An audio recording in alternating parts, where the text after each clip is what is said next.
very much. Not sure this is working.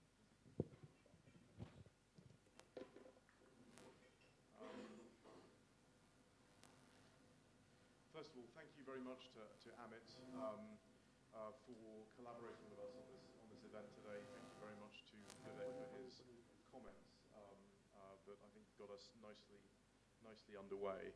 I want to say a few things about the Legatum Institute first.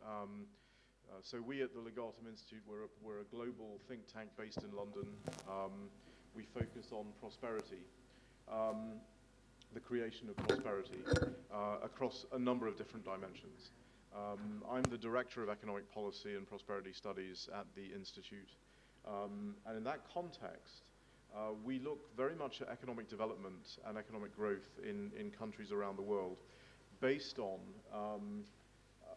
three primary categories. So we look at three primary pillars of economic development. One is the trading environment, liberalization of the trading environment. The second pillar is one of the most important pillars, and I'm going to spend some time talking about economic distortions, because this is the pillar that has received probably the least attention around the world generally, and is one of the reasons that a number of countries around the world are not experiencing the growth that they could experience. And that is the pillar of competition, of domestic competition inside the border.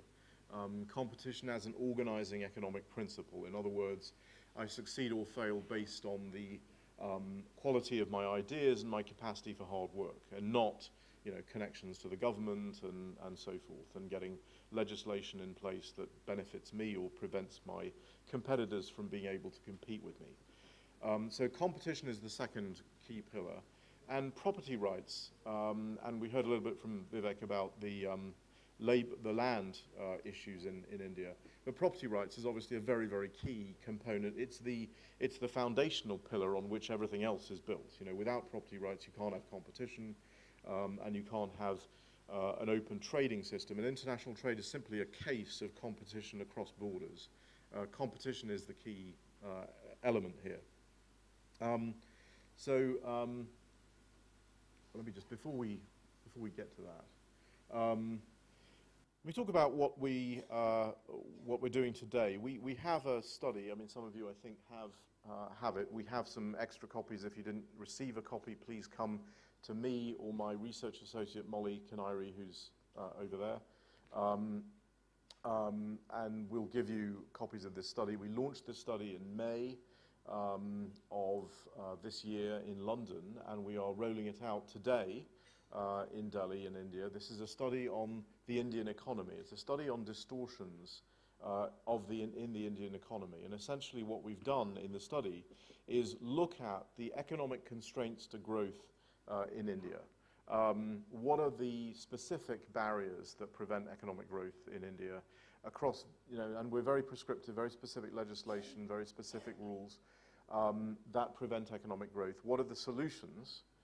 And then we apply something that we've been developing for many, many years, which is a productivity simulator. So essentially what we're doing is we're looking, if you optimize across those three pillars that I talked about, open trade, competition, property rights protection, what is the impact on productivity in the Indian economy as measured by GDP per capita?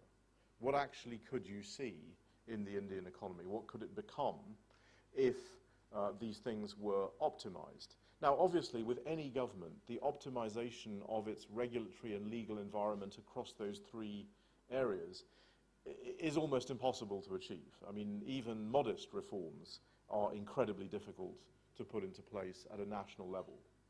So what we're talking about when we get to the stage where we talk about numbers, these are, I want you to look at these numbers as aspirational goals, as a sort of ceiling on what is possible in India. But one of the reasons to study distortions, and one of the reasons to develop the economic tools to measure distortions, is that the cost of distortions, or the benefits of reducing them, are not well understood. The gains from trade are relatively well understood. The gains from trade are typically, at best, 3 to 4 percentage points in terms of economic growth, GDP growth. You optimize your trading environment, 3 or 4% you can expect, which is obviously substantial. That's not to be undersold. But the gains from a reduction of distortions far outweigh the gains from trade alone. They are orders of magnitude larger. And in our work on distortions, where we look at countries around the world, we've done this for 130 countries, and we've evaluated what happens to the global economy if distortions are eliminated. And the numbers that we are getting is a potential 1,000% increase in global GDP. So just to give you a sense of what that means, between 1947 and 2000, because of the GATT system, because of the reduction of trade barriers in the GATT system, the creation of the multinational company, the creation of global value chains, all of these things that occurred in that period, you had a 1,000% increase in global GDP. So what we're saying is that the reduction of distortions, that was basically tariffs. That was basically border trade issues. We're saying the reduction of distortions around the world can give you a similar gain, a similar increase. What does this mean? It means that notions of the new normal, notions that we're basically stuck now, there's not going to be much economic growth from now on globally, that innovation is stuck. You know, Robert Gordon's thesis that all innovation is really done, and we're not really going to see any more serious innovation. But this is not true. That actually the gains are there to be had. The problem is that the gains are very difficult to put into place. We're talking about comprehensive structural reform, and we pull no punches in this report. You know, the idea of this report is not to give you a document that is politically acceptable in a country. We don't think that's really our mission. We think our mission is to show countries and governments what is available.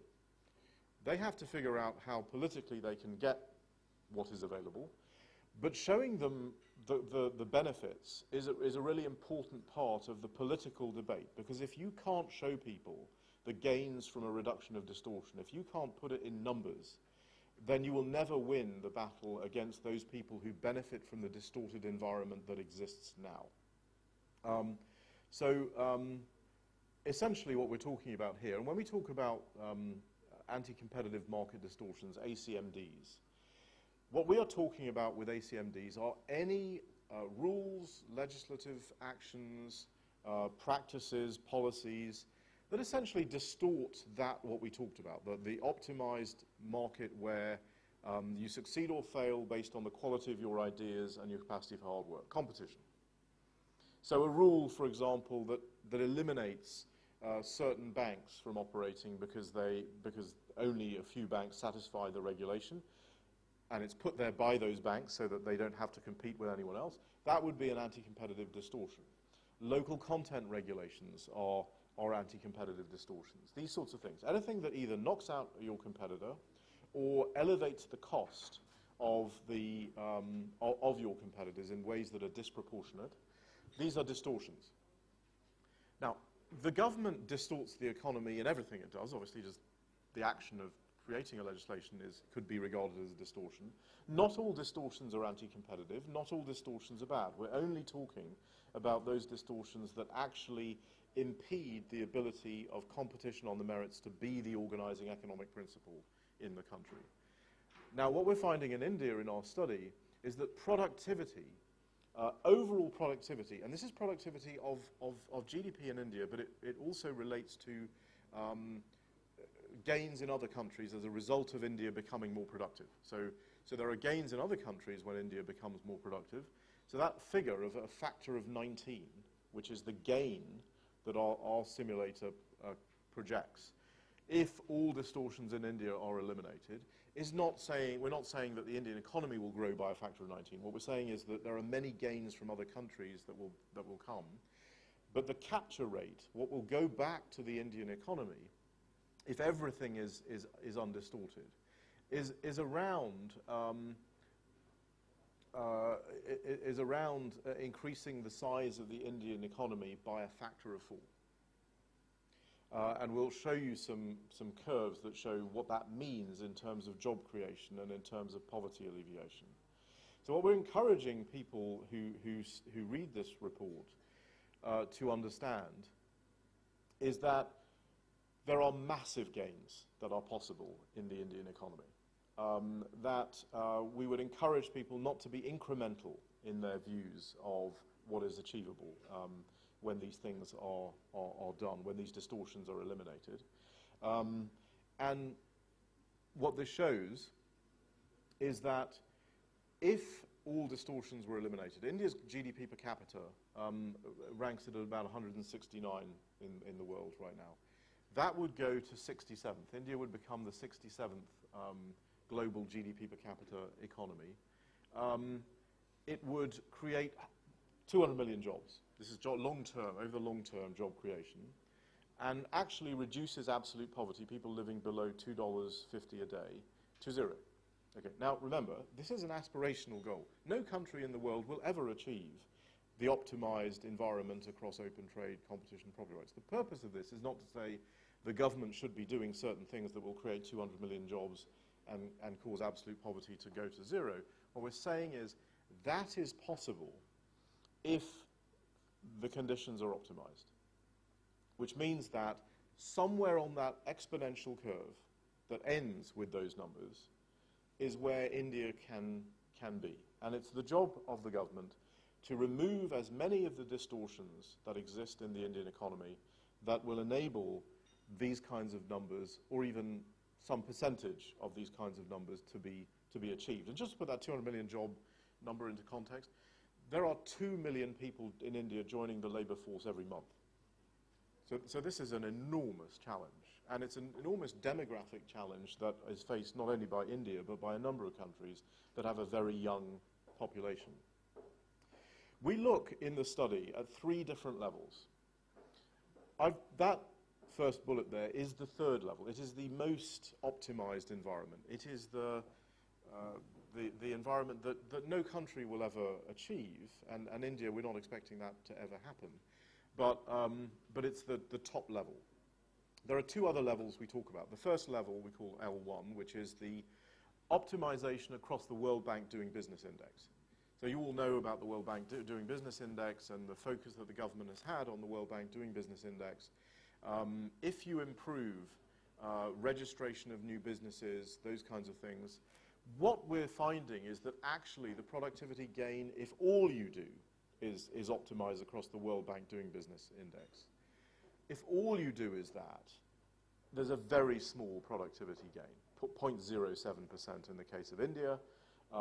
In other countries, it never gets above about 5%. Now, we're not saying that the World Bank Doing Business Index, the registration of businesses, is not important. We're saying that absolutely it's very, very important.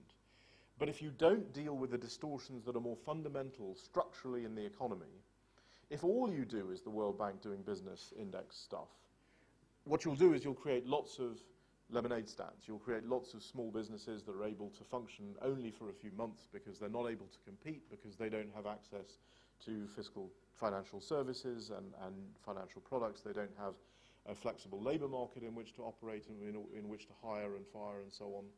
And that it won't, and that's why that number is quite low. The second level, the one that is more realistically achievable, and interestingly, since our study was launched in May, India has actually done some of the things that we've talked about in the second level, and certainly in terms of opening up foreign investment in certain areas, eliminating some of the equity caps in certain areas, would be covered by our second level. So protecting intellectual property, that, by the way, does not require any change in law. That simply is an enforcement issue. Better insolvency set of rules, and I really believe there's some progress here in the bankruptcy legislation to proceed in that on that basis. Gives you a productivity gain of 148%. Again, remember that's across the world, based on India improving its economy, of which the capture rate for India is about 20%. So you're talking about a 30 or 40% productivity gain as a result of those kinds of elements. Fully optimizing distortions, your capture rate is approximately 700% in terms of economic growth for India. And just again, put that into context, Saudi Arabia, where we've we're also doing some work, is going through an economic reboot, as you know, an economic reform process. McKinsey has projected a 5-fold increase in the economy of Saudi Arabia as a result of doing all the things that it could do. So these numbers, again, they may seem very large, but they are not, given the current situation of the Indian economy and given the potential of the Indian economy, they're not actually out of the mainstream in terms of other developing emerging markets. Some examples from the report, and again, you can get the report from us, and you can see the whole list, the inventory of areas where improvements could lead to some of these kinds of growth. We look at this very much in terms of microeconomic issues. We believe that microeconomic changes drive the macro picture. We think that many economists focus on the macro picture and they miss the actual very specific reforms that can make massive differences to an economy. So just to go through that very quickly, clearly intellectual property, we've talked about. Intellectual property is part of your property rights protection. It isn't, as is often believed, a temporary monopoly given to promote innovation. It's actually a property right. And in fact, it's more of a property right and should be protected more than other property rights, because once it's lost, it can't be recovered. If you lose your television, you can get it back. If you lose your IP, you can't get that back. Flexible labor market. One of the things that we discover in our study with respect to labor reform is that if you look at the simulator looks at these 3 areas, open trade, competition, and property rights, these 3 pillars, and we look at a number of different variables under each of these pillars.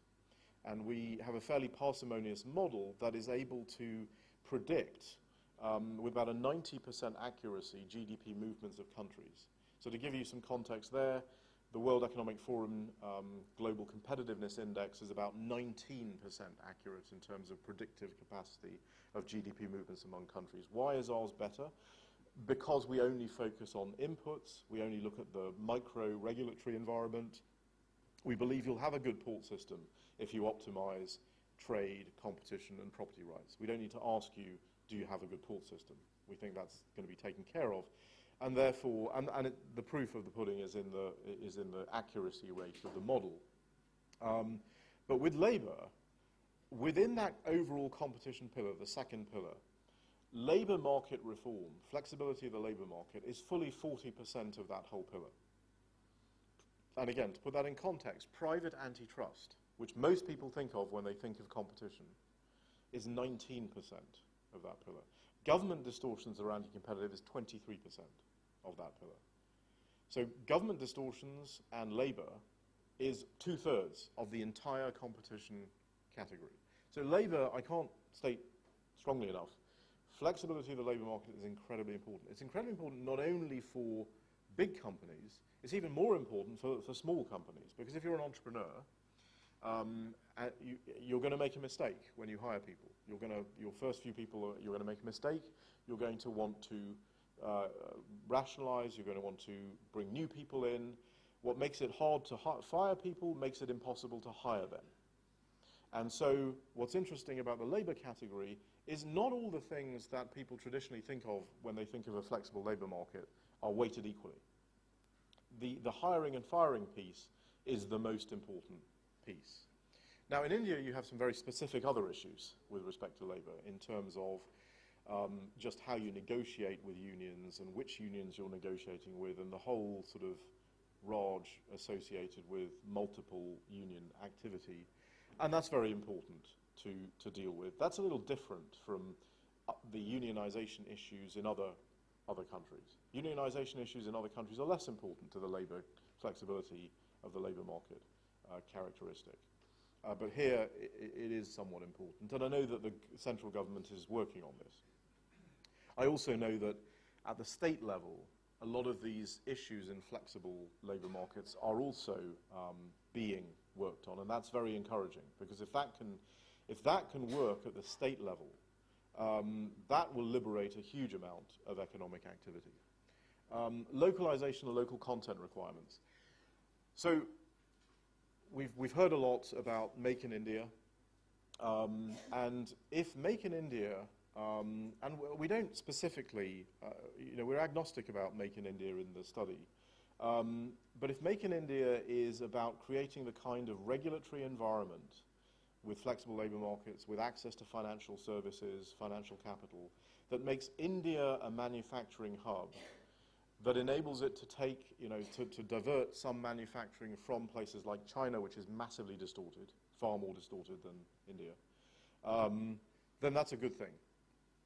But if Make in India is about local content requirements and disincentivizing exports from other countries in order to create infant industries and so forth, then that's distortionary, and that ultimately won't lead to the benefits that could come from such a program.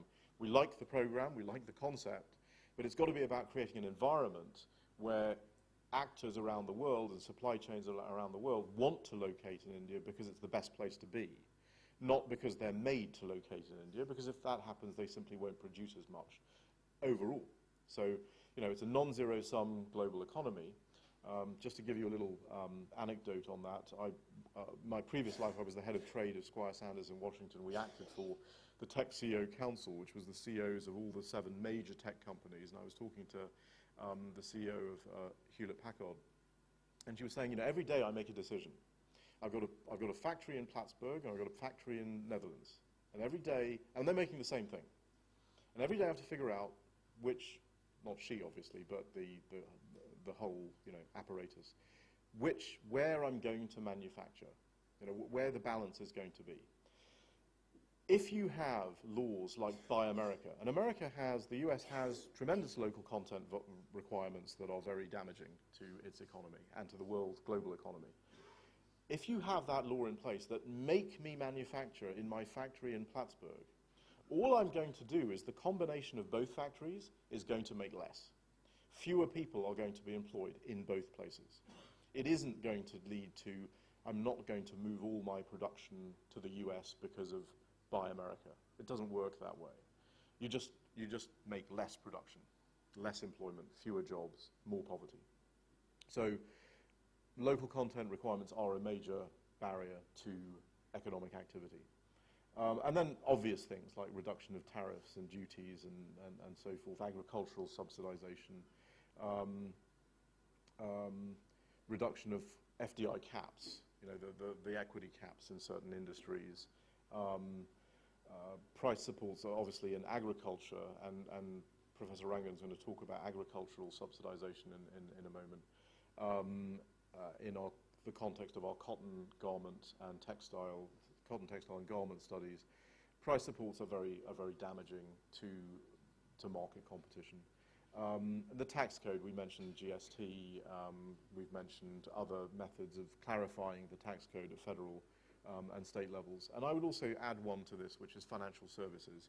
70% of the Indian economy is financial services state controlled, and that's a problem. So I'll finish now, but I'll just show you 2 very quick graphs, just to show you the level, the exponentiality of this. So what I want you to see is, this is job creation.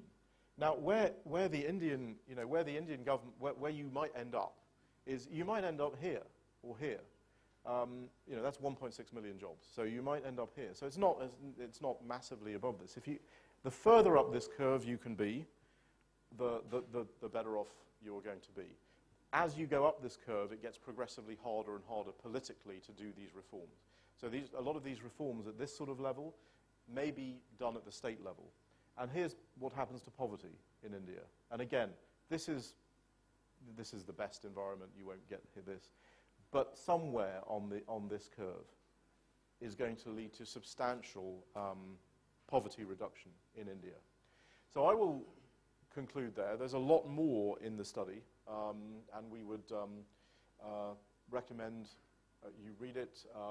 Molly has lots of copies of it, and we look forward to having a longer conversation about it in the Q&A and in the panel. Thanks a lot, Shankar. Thank you.